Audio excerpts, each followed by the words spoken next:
Now, ladies and gentlemen, I'd like to introduce the founder and CEO of Facebook, Mr. Mark Zuckerberg. Hey. Hey. Good morning, everyone. I want to thank President Kaczynski and Chairman Bustamante for inviting me to speak with you, be with you here this morning, and I want to thank all of you guys for joining us pretty early in the morning here. Later this month, my daughter, Max, will turn a year old. And, you know, I'm looking out and I see a lot of parents here. And, you know, I think one thing that we all know is that having a child changes a lot of things about your life. Right? For one thing, you know, it takes pretty normal, everyday things like bath time and makes them a pretty major event in the house. It makes you unreasonably excited anytime your child says anything that sounds even remotely like your name. But most importantly, it reminds us that we need to do everything that we can to make sure that our children, and children everywhere, can grow up in a world that is much, much better than our world today. Right? It's a reminder not to just get stuck in the day-to-day, but to focus on things that are really going to matter over the long term when your kids are grown up. Now, I'm an engineer, and a big part of the engineering mindset is this idea that you can take any system in the world and make it much, much better than it is today. Right? Whether not just software or hardware, but also organizations, or companies, an education system, a healthcare system, governments, anything. You can take any system and make it a lot better than it is today. And that's what I want to talk about today. Daring to do great things and then sharing the prosperity with everyone. To me, one of the most inspiring stories in history was when President John F. Kennedy in the US in 1961 announced that by the end of the decade we were going to try to put a man on the moon. A lot of people thought that this was impossible. You know, it took a lot of investment, but many people rallied, and when they succeeded, they didn't just achieve the goal, they created something entirely new and ended up pushing the entire economy forward for everyone. As Kennedy said, it's a time for greatness. And today, with accelerating progress in science and technology, our generation has the potential to do even more great things than at any other time in history. So take giving people a voice, for example. You know, for a lot of the last century, you know, there used to be just a handful of TV networks or newspapers in any given area. And now, almost 2 billion people have the power to connect with anyone they want, to share anything and have anyone around the world see it instantly, to create small businesses that are on a level playing field and have access to the same tools as the big guys have, to create movements to fight for the social change they want to see. Right? Connecting and giving 2 billion people a voice is a great thing to do. You know what's even better? Giving 7 billion people a voice. Now, or take education. You know, for most of the last century, education has worked in more or less the same way. You have students sitting in a class with a teacher, learning the same material in the same way at more or less the same pace. Today, we know that personalized learning is way better. But if you can give teachers the tools and the software to help students learn in the way that suits them best and to learn real-world skills that they can take with them, then early results show that students will learn as much as 50% more each year, and that can compound. So when you visit a school like this, it feels like the future, or it feels like a startup. There are students sitting together, working together with computers, with their personalized learning plans, and teachers actually have the time and tools to go and mentor students. You get the feeling this is how more of the education system should work. So a couple of years ago, we started an engineering team with a bunch of teachers and folks who are working on personalized learning to build the tools to make it so that any teacher anywhere could use these personalized learning tools for free. And in the first year, 20 schools signed up to adopt personalized learning. In the second year, 100 schools signed up to adopt personalized learning. This year, we expect there to be many hundreds of more schools will upgrade and adopt personalized learning. Now, in the US, there are only about 25,000 middle and high schools. So our hope over the next decade is to help upgrade a majority of these schools to personalized learning and then start working globally as well. So giving 1 billion students a personalized education is a great thing to do. Or take curing diseases. I think that it's possible to cure, prevent, or manage all diseases within our children's lifetimes. Now, that may seem a little optimistic, but when you look at it, for most of human history, we made almost no progress on curing diseases. For thousands and thousands of years, there was very little progress. And then, about 100 years ago, we started applying the scientific method to curing diseases, and bam, progress just takes off. Right, since then, we've eradicated smallpox and are close to eradicating polio. We have vaccines to prevent meningitis and measles and many forms of influenza. We have antibiotics to treat life-threatening illnesses like tuberculosis and pneumonia. We produced statins to fight diabetes. To fight heart disease, insulin to fight diabetes, chemotherapy to fight cancer. We have reduced smoking. And we can even manage HIV as an ongoing condition. One of my favorite facts in public health is that if you look back over the last 100 years, the average life expectancy has increased by about 1/4 of a year per year. And that's been pretty steady progress. So if we can keep investing to even just keep making progress at the same rate, then by the end of this century, the average life expectancy will be around 100, which implies that we will have cured a lot of the diseases that prevent the vast majority of people from reaching that age today. So this raises a big question. If we can make so much progress curing diseases, why aren't we investing more to do that even faster for future generations? In the US, we invest about 50 times more in treating people who are sick than in finding cures so people don't get sick in the first place. You only would do that if you believed that people were always going to get sick, or that you couldn't cure all the diseases. And once we realize what the trajectory is, and that we actually can make progress on all this, then I think that we all have a responsibility to invest way more in this to make more progress for our children and for future generations. What greater thing can we all do than cure all diseases for our children and future generations? Or take keeping everyone safe. We live in a relatively peaceful time, but there's still far too much violence. So we're building artificial intelligence that can go out and scan and flag content that might lead to violence, whether that's a person who might harm themselves or a terrorist who might harm other people. We've built tools like Safety Check that can help people know that their loved ones and the people they care about are safe in the middle of a disaster. So building technology and security that helps keep people safe, that helps people not have to go into the middle of these dangerous situations, that's a great thing to do. So these are some of the great things that I think that we should dare to do.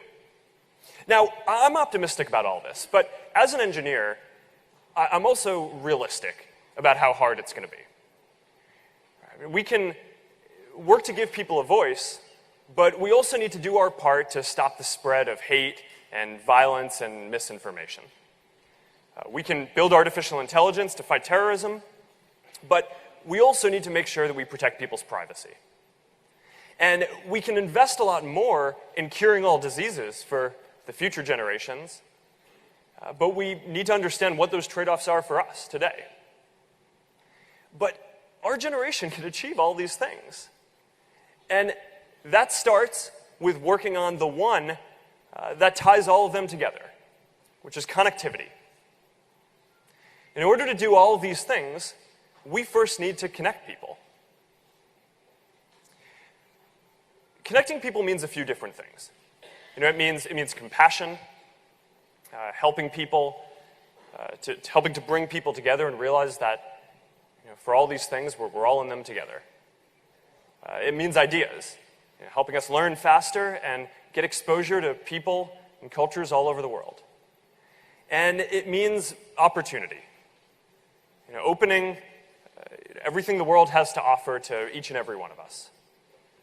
Now, we know that connecting people and enabling a free flow of ideas and trade is the path to doing more great things and to creating the greatest overall prosperity.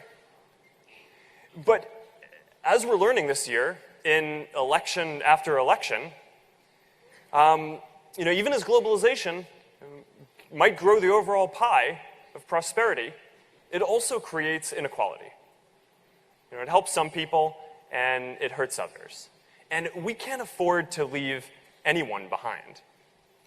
So we have a fundamental choice in how we choose to address this inequality. We can disconnect, risk less prosperity, and hope jobs we've lost come back. Or we can connect more, try to do more great things, try to work on even greater prosperity, and then work to aggressively share that prosperity with everyone.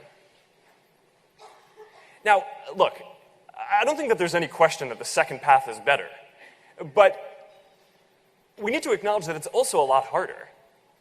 Right? Disconnecting is relatively easy, but connecting requires making big investments in infrastructure and generating the political will to make hard, long-term decisions. Right now, about 4 billion people in the world, more than half of the world, is not connected to the internet. And this is really important because research shows that for every 10 people who get online, about 1 person gets lifted out of poverty and almost 1 new job gets created. So if we can connect the 4 billion people who are unconnected, we can lift hundreds of millions of people out of poverty. According to the World Bank, for every 10% increase in connectivity, a developing country's GDP grows by up to 2%. So if you take a country that has half of its population connected, and you connect the other half, you can increase GDP by as much as 10 points. So connecting everyone will lead to dramatic economic growth and lifting millions, hundreds of millions of people out of poverty. And even more, connectivity enables all the other great things that we want to do as a society. So, think about this. If we want our children to have access to the best personalized learning tools and software, if we want our scientists to have access to all of the information and be able to collaborate with anyone around the world in order to cure all diseases, if we want to build the most powerful AI to help keep us safe, then first we need to connect people. Now, connectivity is just as important in developed countries. It enables trade. It helps us understand each other. A lot of the biggest problems that the world faces will require global solutions, and that means that in order to reach these solutions, we need to work together and connect more. So that is why I think we need to make connectivity and connectivity infrastructure a much higher priority on each of our agendas. Today, the world spends about $400 billion a year on connectivity infrastructure. And to put that in perspective, we spend about 16 times more on health. But actually, infrastructure investments are decreasing in a lot of places. Since the financial crisis, more than half of G20 countries have cut their infrastructure investment budgets. Now again, this level of investment might make sense if you believed that we were only going to be able to make incremental progress in growing economies and lifting people out of poverty and in education and in health. But once we realize that we can do great things, right, that we can give a personalized education to all children, that we can cure all diseases for future generations, and that connectivity is the key enabler to do those things, then I think that we should be making this a much higher priority on our agenda than it is today. So today, there are three main barriers that are preventing people from connecting, and we can fix them all. The first is availability, right? The idea is you might have a phone, but there's no network around you to connect to. That's about 1.5 billion people around the world. The second is affordability, right? So there may be a network around you, but you can't afford either to buy a phone or to connect to the network. And that's about another 1 billion people. And the third barrier is awareness. And this is actually, interestingly enough, the biggest barrier that has the most people in it, is people who have a phone and there is a network around them that they can connect to, and they can afford to connect to it for not a large portion of their income, but they're not sure why they would want to. So we need to go address all of these problems, and there's something for all of us to do here. So at Facebook, we're building new technology that, like solar-powered planes, right, that fly up in the air for months at a time and beam internet access to parts of the world that don't have access today. We're empowering local entrepreneurs to build businesses by giving them infrastructure so they can sell connectivity and internet access to their local community. And we're working with local operators in more than 50 countries to provide free basic internet services to people on mobile devices. And so far, our programs have connected more than 40 million people to the internet. So it's a good start. Other companies like Microsoft and Google are working on this as well. And that's really important because I think we all need to use the technology that we're building to help connect more people. Now, governments have an important role to play here too. You need to invest more in the infrastructure to connect people, to open up more spectrum, and to make it easier to experiment with new technology. But the most important thing to do is to recognize that connectivity is the path to enabling and achieving all of the other goals you have. And we need to make connectivity a much higher priority.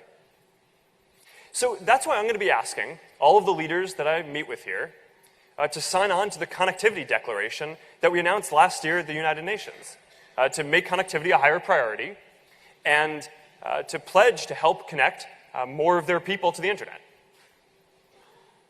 Now, connecting everyone isn't going to be quick or easy, but if we make the right decisions and the right investments now, we can connect billions of more people in the next decade. And connecting billions of more people is a great thing to do. And it will lead the way for our generation to be able to do even more great things. So if we all agree that the path forward for the world isn't to disconnect and work together less, but to connect more, to try to do even more great things, as a path to creating greater prosperity and then sharing that with everyone, then I think it's pretty clear that this is just the beginning of that path and what we need to do next. In August, I met a young woman named Mariana Costa. She lives right here in Lima. And a couple of years ago, she founded a startup called La Laboratoria that helps women from low-income backgrounds train to become web developers. Her mission is to go out and find talent where no one else is looking. And Mariana says that most of the women who show up and join her program have no idea their potential going in. But within a few weeks, they're building their first web app, their first apps, and within months, they're engineers who are ready to join the workforce. And today, more than 70% of the women who have gone through La Laboratoria are employed. Mariana says that they're an example of what's possible, that they're changing not only their lives, but they're changing their whole communities and their cities. And she says that the ultimate goal is to change entire countries for the better. Now, talent is equally distributed around the world. But today, opportunity isn't. And I don't know what the women who went through Mariana's program will go on to do. But I do know that if we work to give more people around the world access to all of the opportunities of the internet, then all of our children will live in a much safer, healthier, and more prosperous world when they grow up. That's a future where we dare to do great things and work to aggressively share the prosperity with everyone in the world. That is a future that I'm excited to work with all of you to build. Thank you.